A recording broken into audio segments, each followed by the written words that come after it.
தேவன் 1 சாமுவேல் 2ஆம் அதிகாரம் 8ஆம் வசனம். அவர் சிறியவனை புழுதியிலிருந்து எடுத்து எளியவனை குப்பையிலிருந்து உயர்த்துகிறார்.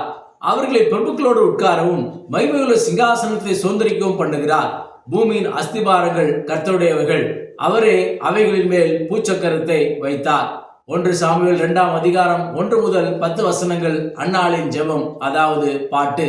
அதில் மிக முக்கியத்துவம் வாய்ந்தது சிறியவன் எளியவன் என்ற உண்மைகள். நாம் சிறியவன் எளியவன் என்ற இடத்தில் இருந்தால்தான் சிங்காசனத்தை சுதந்திரித்துக் கொள்ள முடியும். இது சாமுவேலை பற்றி தாயாகிய அன்னாள் சொல்லும் சத்தியங்கள். 1 சாமுவேல் 1ஆம் அதிகாரம் 22ஆம் வசனத்திலே சாமுவேலை பெற்று பால் மறந்த பின்பு அவன் கர்த்தரின் சந்நிதியிலே காணப்படவும் அங்கே எப்பொழுதும் இருக்கவும் நான் அவனை கொண்டு போய் விடுவேன் என்பது அன்னாளின் ஒப்புக்கொடுத்தல். அது 1 சாமுவேல் 1ஆம் அதிகாரம் 28ஆம் வசனத்திலே நிறைவேற்றப்பட்டது. ஆகையால் அவன் கர்த்தருக்கென்று கேட்கப்பட்டபடியினால் அவன் உயிரோடு இருக்கும் சகல நாளும் அவனை கர்த்தருக்கே ஒப்புக்கொடுக்கிறேன் என்றாள். அவன் அங்கே கர்த்தரை பணிந்து கொண்டான். ஆசாரியனாகிய ஏலியின் குமாரர்கள் பேலியானின் மக்களாயிருந்தார்கள். அவர்கள் கர்த்தரை அறியவில்லை என்று 1 சாமுவேல் 2ஆம் அதிகாரம் 12ஆம் வசனத்திலே எழுதப்பட்டிருக்கிறது. ஏலியின் பிள்ளைகளினால் மனுஷர் கர்த்தரின் காணிக்கையை வெறுப்பாய் எண்ணினார்கள் என்று 1 சாமுவேல் 2ஆம் அதிகாரம் 17ஆம் வசனத்திலே எழுதப்பட்டிருக்கிறது. தேவ ஜனம் தேவ சமூகத்துக்கு செல்ல ஏலியின் பிள்ளைகள் இடரலாய் இருக்கிறார்கள். இந்த சூழ்நிலையில் அன்னாள் இவைகள் ஒன்றையும் ஒரு எதிர்ப்பாக எண்ணாதபடி தன் குமாரனை ஏலியினிடத்தில் ஒப்பு கொடுத்தது குறிப்பிடத்தக்கது. சாமுவேல் ஏலிக்கு முன்பாகவும் கர்த்தருக்கு முன்பாகவும் பணிவிடை செய்து கொண்டிருந்தான்.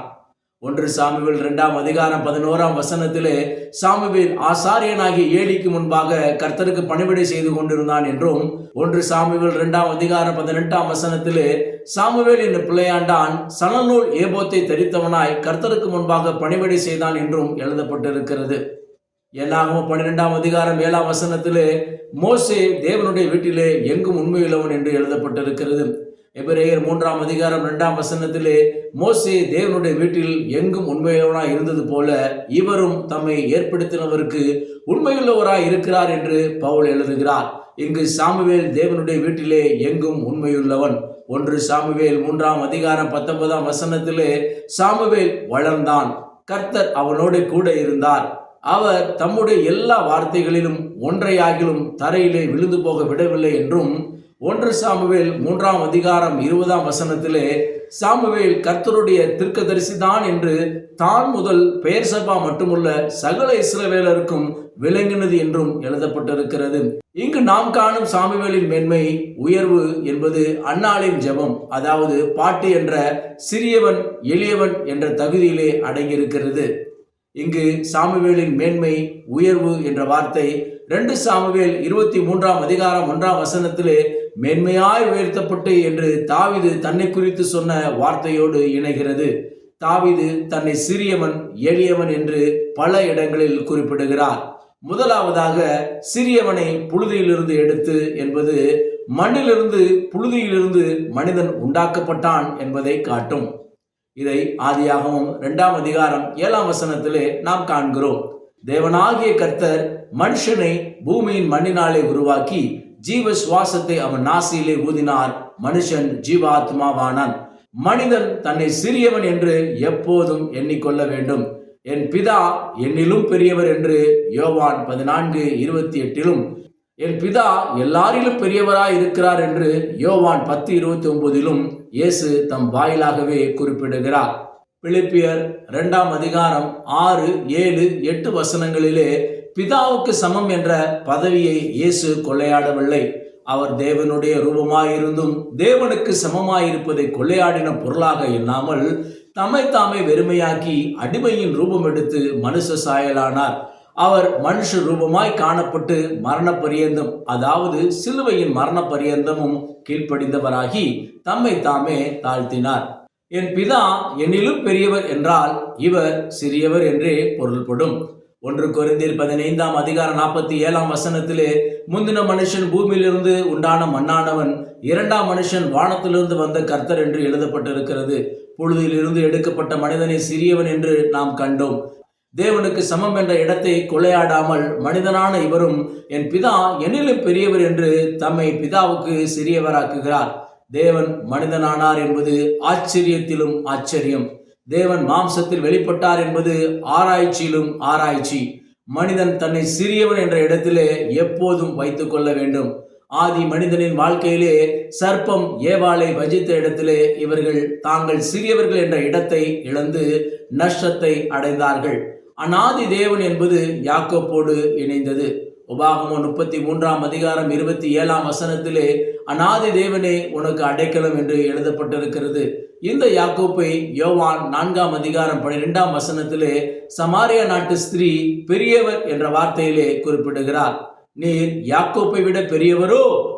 அனைத்து இஸ்ரவேலரும் யாக்கோப்பு பெரியவர் என்ற கண்ணோட்டத்தில் இருக்கிறார்கள். ஏசாயா 17:4 யாக்கோப்பின் மகிமை குறைந்து போம், அவனுடைய கொழுத்த தேகம் மெலிந்து போம் என்று எழுதப்பட்டிருக்கிறது.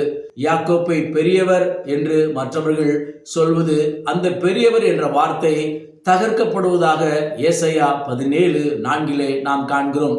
ஆமோஸ் 7:2 யாக்கோப்பு திரும்ப யாராலே எழுந்திருப்பான், அவன் சிறுத்து போனான் என்று எழுதப்பட்டிருக்கிறது.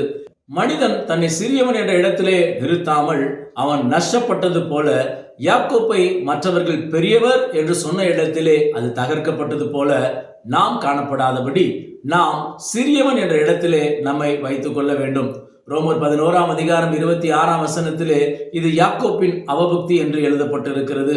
மீட்கிறவர் சியோனிலிருந்து வந்து இந்த அவபக்தியை நீக்குவார் என்று நாம் காணலாம். லூக்கா 1:32-33 அவர் பெரியவராய் இருப்பார், உன்னதமானவருடைய குமாரன் எனப்படுவார், கர்த்தராகிய தேவன் அவருடைய பிதாவாகிய தாவீதின் சிங்காசனத்தை அவருக்கு கொடுப்பார், அவர் யாக்கோப்பின் குடும்பத்தாரை என்றென்றைக்கும் அரசாளுவார், அவருடைய ராஜ்யத்துக்கு முடிவுறாது என்று எழுதப்பட்டிருக்கிறது. என் பிதா என்னிலும் பெரியவர் என்ற இடத்திலே இயேசு தம்மை வெளிப்படுத்தினபடியால் அவரை எல்லாவற்றுக்கும் மேலாக உயர்த்தி அவரை பெரியவராக்குகிறார் என்று பிலிப்பியர் 2:9 எழுதப்பட்டிருக்கிறது. இயேசு தேவாலயத்திலும் பெரியவர், சாலமோனிலும் பெரியவர், யோனாவிலும் பெரியவர், யாக்கோப்பிலும் பெரியவர். மனிதர்களாகிய நாம் சிறியவர் என்ற இடத்திலே நம்மை வைத்துக் கொண்டால் தேவனுக்கு சமம் என்பதை நாம் சுதந்திரித்துக் கொள்ளலாம். 1 யோவான் 3:2 நாம் அவருக்கு ஒப்பாயிருப்போம் என்று அறிந்திருக்கிறோம் என்று எழுதப்பட்டிருக்கிறது. இரண்டாவதாக எளியவனை குப்பையிலிருந்து உயர்த்துகிறார். எளியவன் என்பது ஆவில் எளிமை உள்ளவர்கள் என்று மலைப்பிரசங்கத்திலே ஆண்டவர் குறிப்பிடுகிறார். மத்தேயு 5:3 குப்பை என்பது நாம் பலியாக்கப்பட்டு குப்பையாக்கப்படுவதை காட்டும். பிலிப்பியர் 3:11 அவருக்காக எல்லாவற்றையும் நஷ்டமென்று விட்டேன், குப்பையுமாக எண்ணுகிறேன் என்று பவுல் எழுதுகிறார். இந்த குப்பை என்ற இடத்திலே நாம் வந்தால்தான் உயிர்த்தெழுதலை அடைந்து கொள்ள முடியும். பழைய ஏற்பாட்டு பலிகளிலே பலியாக்கப்பட்ட பின்பு குப்பைகளை, அதாவது சாம்பலை நாம் காணலாம். ரோமர் 12:1-2 நம்மை பலியாக ஒப்புக் கொடுக்கப்பட்ட இடத்திலே நன்மையும் பிரியமும் பரிபூர்ணமான சித்தம் செய்து மனம் புதிதாக்கப்பட்டு மறுரூபத்தை நாம் அடைந்து கொள்ளுகிறோம். எனவே நாம் சிறியவன் என்ற இடத்திலே நம்மை காத்துக்கொண்டு எளியவன் என்ற இடத்திலே நம்மை சாம்பலாக்கி குப்பையாக்கி உயிர்த்தெழுதலை அடைந்து கொள்ளுவோம். 1 சாமுவேல் 7:15 சாமுவேல் உயிரோடு இருந்த நாளெல்லாம் இஸ்ரவேலை நியாயம் விசாரித்தது போல நாம் உயிரோடு இருக்கும் நாளெல்லாம் சிறியவன் என்றும் எளியவன் என்றும் நம்மை காத்து நீதியை அடைந்து கொள்வோம். கர்த்தர் உங்களை ஆசீர்வதிப்பாராக.